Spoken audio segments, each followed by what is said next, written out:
Good afternoon, students. Hope you are all safe and healthy. God bless you all. Okay, so let's start with today's class. In the previous class, we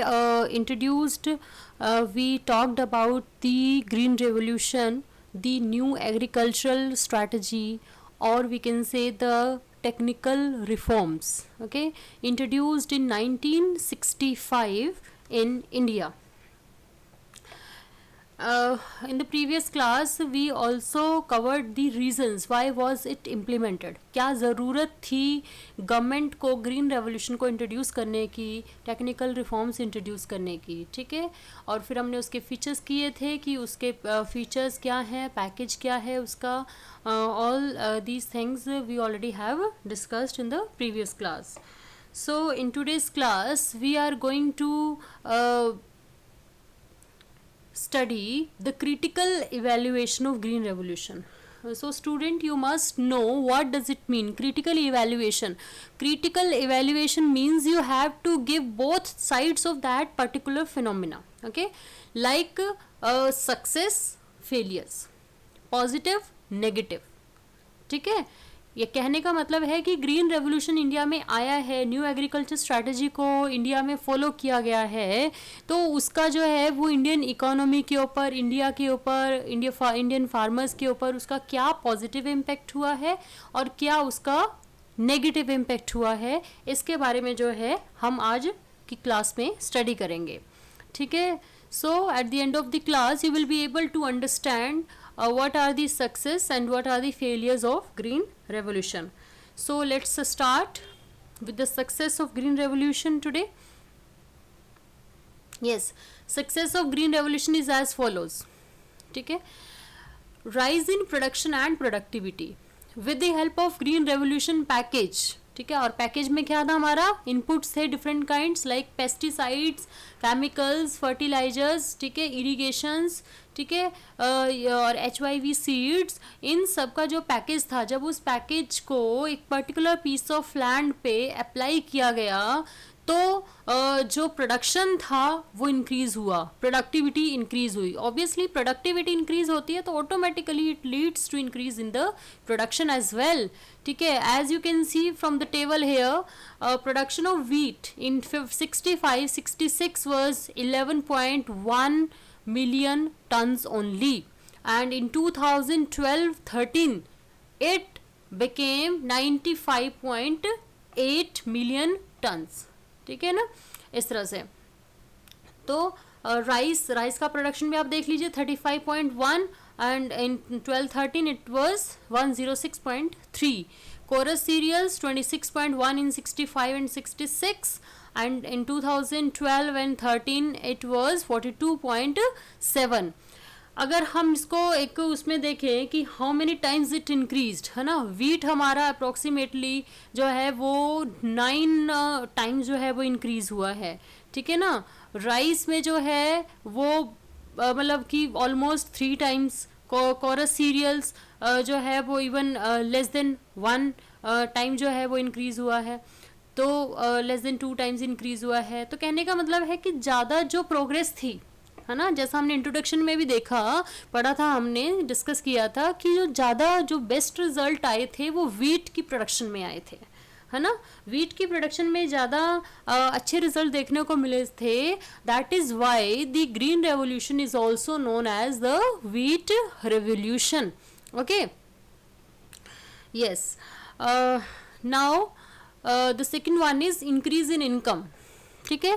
farmers की income increase हुई, कैसे increase हुई income, क्योंकि जब productivity increase हुई, production increase हुआ, तो farmers ने, जैसा कि हम पहले भी पढ़ चुके हैं कि जो फार्मर्स हैं अब एग्रीकल्चर को सिर्फ और सिर्फ एक वे ऑफ लिविंग या वे ऑफ लाइफ के तौर पे नहीं लेते हैं कि हमारे रहने का तरीका, मतलब जीवन जीने का तरीके टाइप नहीं लेते हैं, वो उसको कहते हैं, वो अब मान के चलने लगे हैं कि हमें प्रोडक्शन अब खुद की कंजप्शन के लिए तो करना ही है, बट साइड बाय साइड हमें मार्केट में सेल करने के लिए के पॉइंट ऑफ व्यू से भी प्रोडक्शन करना है।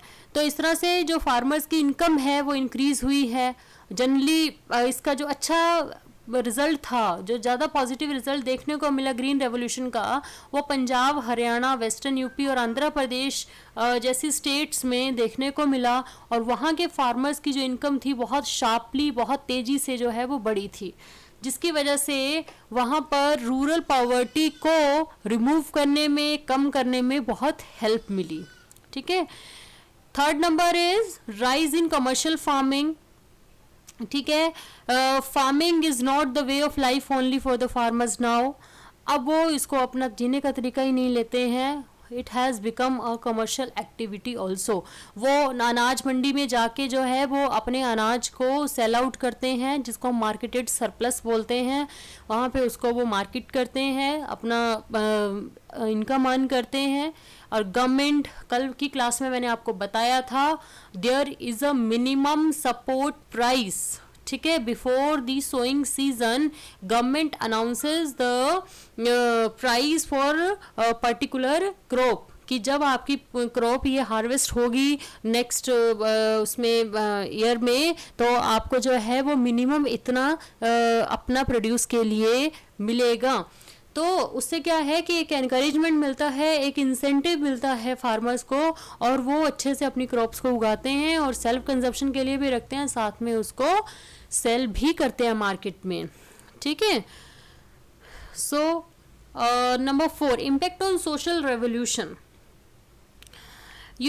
Earlier the Indian farmer used to believe in their destiny.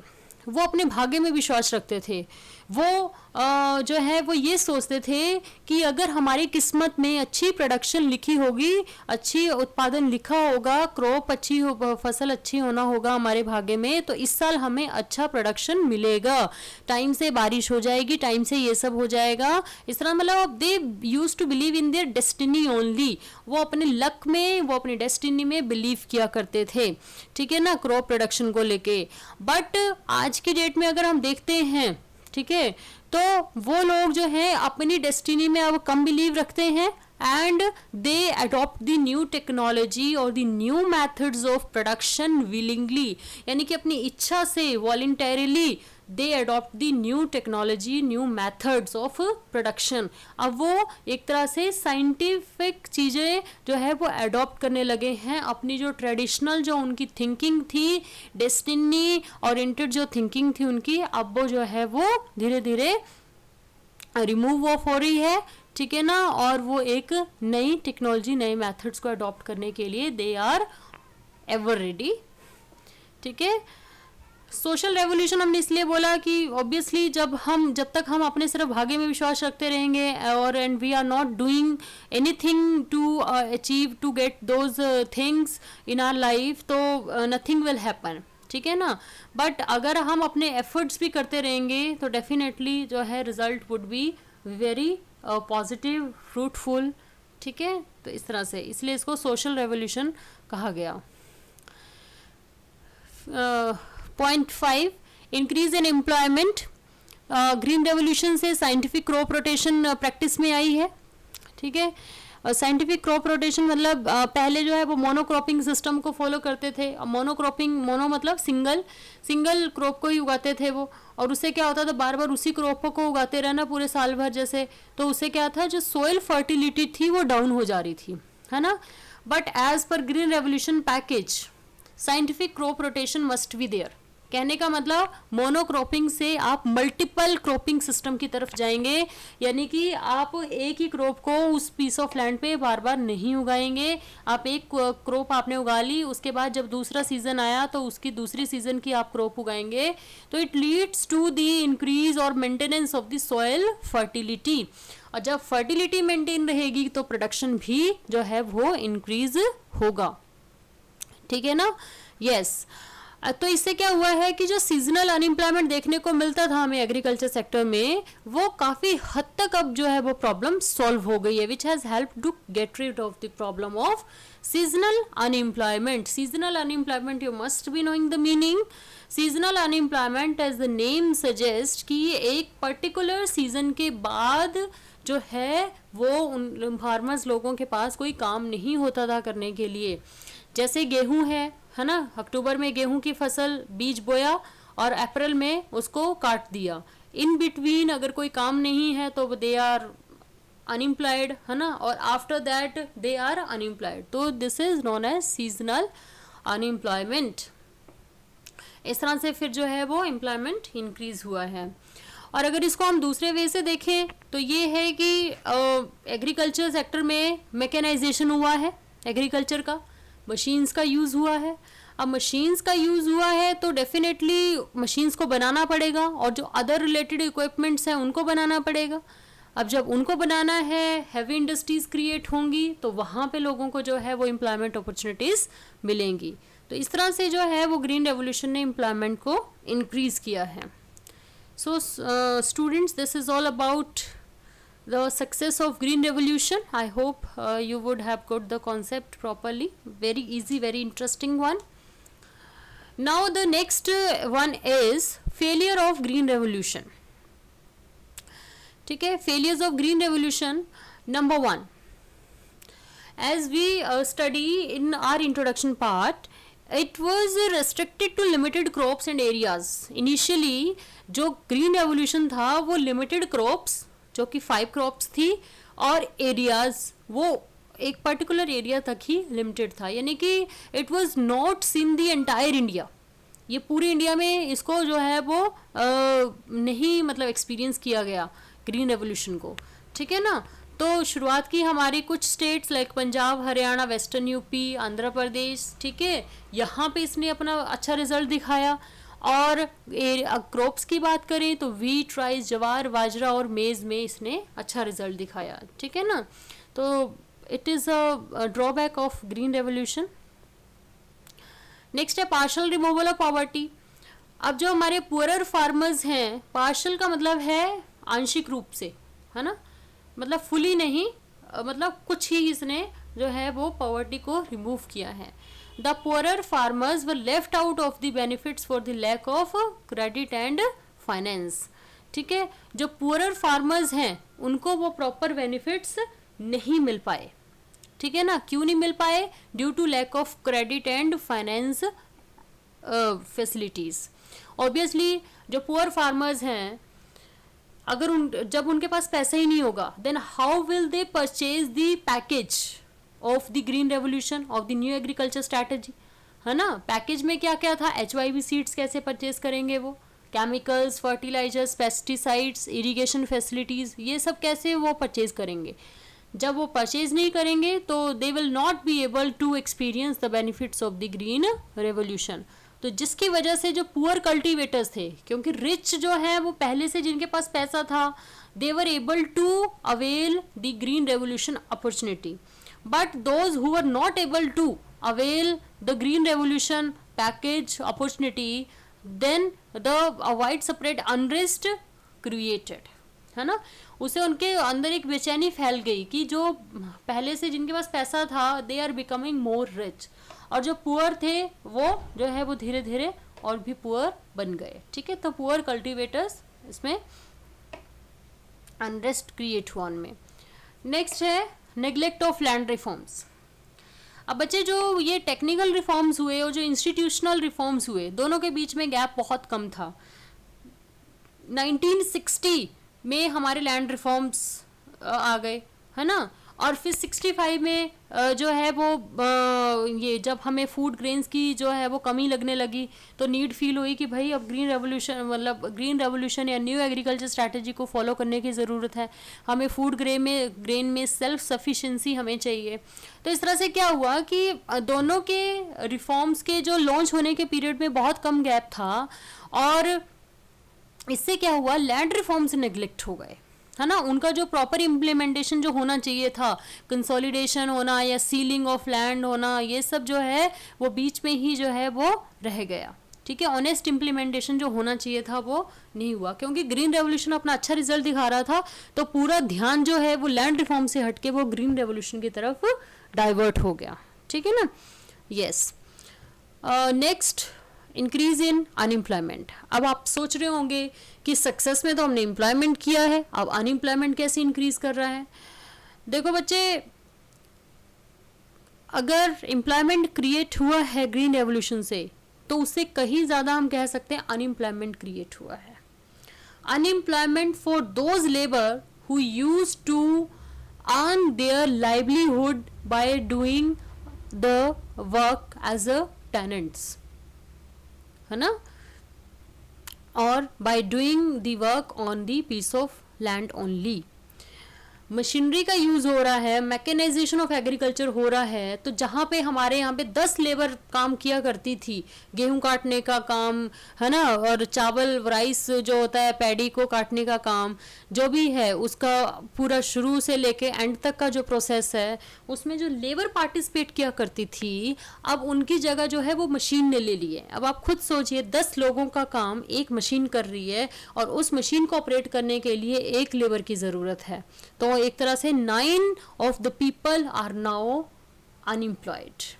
ठीक है, तो इस तरह से अनएम्प्लॉयमेंट लेवल जो है वो इंक्रीज हुआ है. तो एम्प्लॉयमेंट लेवल कैसे इंक्रीज हुआ है? मशीन्स के इक्विपमेंट्स बनाने में, है ना, और जो सीजनल अनएम्प्लॉयमेंट है वो दूर हुआ है, इससे एम्प्लॉयमेंट बढ़ा है. बट अनएम्प्लॉयमेंट कैसे आ गया? क्योंकि हम एग्रीकल्चर में मशीन्स का यूज़ करने लगे हैं. ठीक है, yes. Next is harmful effects on health. ठीक है, nowadays as you experience that we are consuming the agricultural product which are grown with the help of pesticides and other chemicals. आज के डेट में जो है वो हम जो भी एग्रीकल्चरल प्रोडक्ट का यूज़ कर रहे हैं, फूड ग्रेन्स का यूज़ कर रहे हैं, फ्रूट्स का, है ना, इस तरह से, तो जो भी हम सब्जियां, fruits, vegetable, whatever we are consuming nowadays, these are all grown with the help of different kinds of pesticides, chemicals, fertilizers and etcetera. ठीक है, ऑब्वियसली जब हम उसको खाते हैं, जब हम उसको कंज्यूम करेंगे, तो वो उस केमिकल, उस पेस्टिसाइड, फर्टिलाइजर्स का जो इम्पैक्ट है वो हमारे खाने के साथ हमारे अंदर गया और उसने फिर हमारे शरीर को जो है वो प्रॉब्लम कर दी. ठीक है ना. अपने दादा दादी, नाना नानी से अगर बात करते हैं तो बहुत रेयर कभी होता था कि किसी को एसिडिटी की प्रॉब्लम हो रही है, किसी को बीपी की प्रॉब्लम हो रही है, बहुत रेयर हमें सुनने को मिलता था. But now days these problems have become very common, है ना. सो खाने पीने में जो है आजकल चीज़ें, वैरायटी इंक्रीज हो गई है, but these are not of pure form. ठीक है, प्योर फॉर्म में ना हो गए, ये सब हम एक तरह से केमिकल वाली चीज़ें खा रहे हैं, जिसकी वजह से हमारी हेल्थ जो है वो एडवर्सली इफेक्ट हो रही है. ठीक है, last point is ecological degradation. ठीक है, इकोलॉजिकल डिग्रेडेशन ऐसे हुआ है कि हम जब डिफरेंट काइंड्स के केमिकल्स और पेस्टिसाइड्स का जब हम यूज़ कर रहे हैं तो इससे लैंड पोल्यूशन हो रहा है, सॉइल पोल्यूशन हो रहा है. ठीक है ना. सो जो इम्पोर्टेंट वर्म्स हैं फसलों को उगाने के लिए, है ना, अब जो है वो धीरे धीरे कम होते चले जा रहे हैं. जो फसलों को उगाने में हेल्प करते हैं, ठीक है, वो धीरे धीरे कम हो रहे हैं क्योंकि केमिकल्स का यूज़ हो रहा है इस तरह से. तो it has led to the land pollution और सॉइल पॉल्यूशन. सो बच्चे, this is all about the critical evaluation, that is the success and failures of green revolution in India. Now the assignment part, how did green revolution affect the health adversely? ठीक है, कैसे green revolution ने health को affect किया है adversely. What do you mean by social revolution? Number 3, how did green revolution lead to ecological degradation? Okay, I hope you all are able to answer these questions very clearly.